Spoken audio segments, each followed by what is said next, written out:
हमारे पास सिर्फ हमारा पाकिस्तान का आईडी कार्ड होना चाहिए या पासपोर्ट होना चाहिए। तो अगर हमारे पास हमारा पाकिस्तान का आईडी कार्ड और पासपोर्ट की कापी होगी तो ये हमारा वीज़ा बहुत आसानी से निकल जाता है।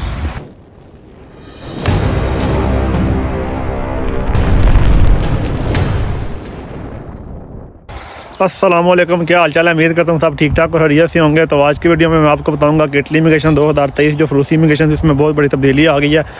तो आज हम बात करेंगे उसी के मतलब कि वो क्या चेंजिंग आई हैं। बहुत सारे भाइयों को तो इससे बहुत सारा फ़ायदा होगा क्योंकि ये उनको टाइम मिल गया है। तो ये जो फ्रूसी इमिग्रेशन 2023 थी तो वो तकरीबन उन्होंने ऐलान किया था कि वो 4.5 लाख बंदे को वीज़ा देंगे जो भी अपनी अपनी कंट्री, जैसे कि हमारे पाकिस्तान है, श्रीलंका, इंडिया या जितने भी दूसरे कंट्रीज़ हैं, वो जो भी जॉब करना चाहते हैं वो उनको जॉब के लिए वीज़े देंगे। तो ये उन्होंने इमिग्रेशन इसलिए ओपन की थी क्योंकि बहुत सारे लोग जो थे, हमारे भाई थे, वो जो हमारे पाकिस्तान से या इंडिया से या दूसरी जितनी भी कंट्रीज़ हैं वो डंकी के ज़रिए आते थे। या आजकल जो रिवाज चला हुआ है वो ये है कि वो हमारे जो भाई हैं वो लीबिया के रास्ते आते हैं।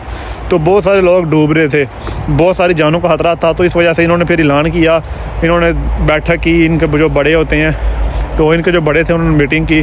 तो फिर ये नया कानून आया कि अब जो लोग भी डंकी लगा के आती हैं या जो लोग भी लीबिया के रास्ते आते हैं वो अपनी जान को खतरे में डाल के आते हैं, तो हम इन पर मज़ीद सख्ती करेंगे और इनको मना करेंगे, इनको रोकेंगे किसी तरीके के वो इलीगल तरीके के साथ अपनी जानों को ज़ाया मत करें। उन्होंने लोगों की जानों का तहफ़्फ़ुज़ करने के लिए ये नया कानून पास किया कि अब वो बॉर्डर उनको और सख्त कर देंगे ताकि जो लोग डंकी लगा के आते हैं, अपनी जानों को बाहर खेल के आते हैं, वो ना आ सकें, वो अब लीगल तरीके के साथ अपने मुल्क से बैठ के वीज़ा लेके आ सकें। तो इसलिए इन्होंने तकरीबन 4.5 लाख बंदे का वीज़ा जो थे जॉब वाले वो इन्होंने ओपन किए थे। पाकिस्तान, जैसे कि हमारा पाकिस्तान है, इंडिया, बांग्लादेश है, जितनी भी हमारी कंट्रीज़ हैं वो सब इसके लिए अप्लाई कर सकते हैं। ये तो पहले ओपन होनी थी फरवरी में, लेकिन अब ये चेंज हो के अब ये मार्च में इसके 18 और 21 को ओपन हो गई, तब इसमें हम अपनी फ़ाइलें जमा करवा सकते हैं। तो ये वीज़ा लेना कोई इतना मुश्किल काम नहीं है, थोड़ा सा ज़रूर एफर्ट होती है, लेकिन कोई भी काम है वो नामुमकिन नहीं होता। अगर हम कोशिश करें तो हमारा काम इंशाल्लाह ज़रूर हो जाता है। तो इसके लिए हमें इतने कोई डॉक्यूमेंट्स की भी ज़रूरत नहीं होगी, हमें इतनी कोई ज़्यादा चीज़ों की भी ज़रूरत नहीं होगी। हमारे पास सिर्फ हमारा पाकिस्तान का आईडी कार्ड होना चाहिए या पासपोर्ट होना चाहिए। तो अगर हमारे पास हमारा पाकिस्तान का आईडी कार्ड और पासपोर्ट की कापी होगी तो ये हमारा वीज़ा बहुत आसानी से निकल जाता है। तो ये हर बंदा तकरीबन आपको वीज़ा नहीं लेके दे सकता, ये कुछ चंद लोग ही आपको वीज़ा दे सकते हैं।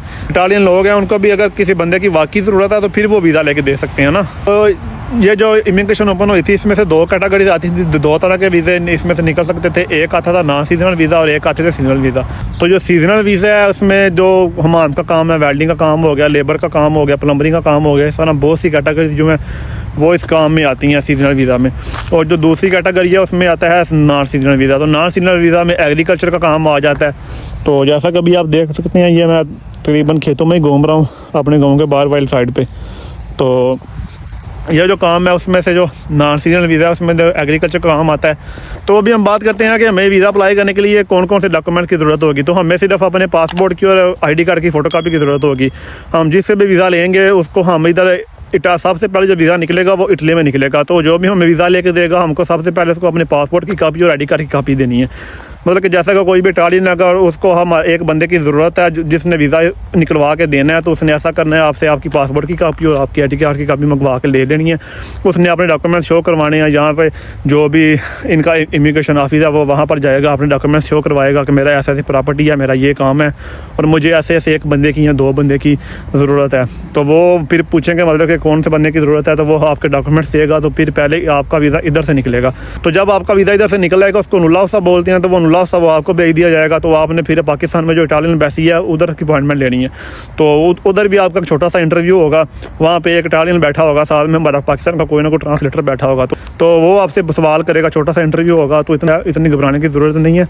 तो बिल्कुल शान से वो सवाल करते हैं, मतलब कि आप हम इटली में क्यों जा रहे हैं, आपने ऐसा हमारा कंट्री क्यों चूज़ किया है, तो आप किसके पास जा रहे हैं, आप वहाँ पे क्या काम करेंगे, आप किसके पास रहेंगे। तो इस तरह के वो छोटे मोटे से सवाल करेंगे। तो इतना कोई मुश्किल नहीं है, आपका वीज़ा बहुत आसानी से मिल जाएगा, आपने बस घबराना नहीं है। तो वीज़ा इंशाल्लाह आपको ज़रूर मिलेगा। तो ये छोटा सा प्रोसेस है होता है, तो थोड़ी सी मेहनत होती है। तो ये वीज़ा तकरीबन हर बंदा भी नहीं लेके दे सकता। तो हमारे जो लोग हैं वो क्या करते हैं, वो यूट्यूबर की वीडियो देखते हैं या जो भी बंदा इन्फॉर्मेशन देता है उसकी वीडियो देखते हैं। तो वो अपने रिलेटिव को या दोस्तों को कॉलें करनी शुरू कर देते हैं कि यार हमें वीज़ा लेके दो, हमने ऐसी वीडियो देखी है तो हमें वीज़ा मिल लीजिएगा। तो ये वीज़ा तकरीबन इतना आसान नहीं होता, हर बंदा वीज़ा निकलवा के नहीं दे सकता। हमारे पाकिस्तान के भी जो भाई हैं वो भी वीज़ा लेके दे सकते हैं, लेकिन जिनको बंदे की ज़रूरत हो, मतलब कि जिसका कोई अच्छा कारोबार हो, उसको वाकई अगर बंदे की ज़रूरत हो तो वो अपने डॉक्यूमेंट्स आपको शो करवा के तो वो भी आपको वीज़ा लेके दे सकता है। लेकिन इतना आसान या कोई नया बंदा जिसको 2 माह 6 माह 1 साल इधर हो रहते हुए तो उसके तो डॉक्यूमेंट्स भी कंप्लीट नहीं होते, वो आपको नहीं बुलवा सकता। तो इसलिए आप कोशिश करें कि किसी को तंग ना करें। वीज़ा मिल जाता है लेकिन इतनी आसानी से वीज़ा नहीं मिलता। तो ये थी हमारी आज की वीडियो, उम्मीद करता हूँ आपको पसंद आई होगी। तो मिलते हैं नेक्स्ट ब्लॉग में। अल्लाह हाफिज़।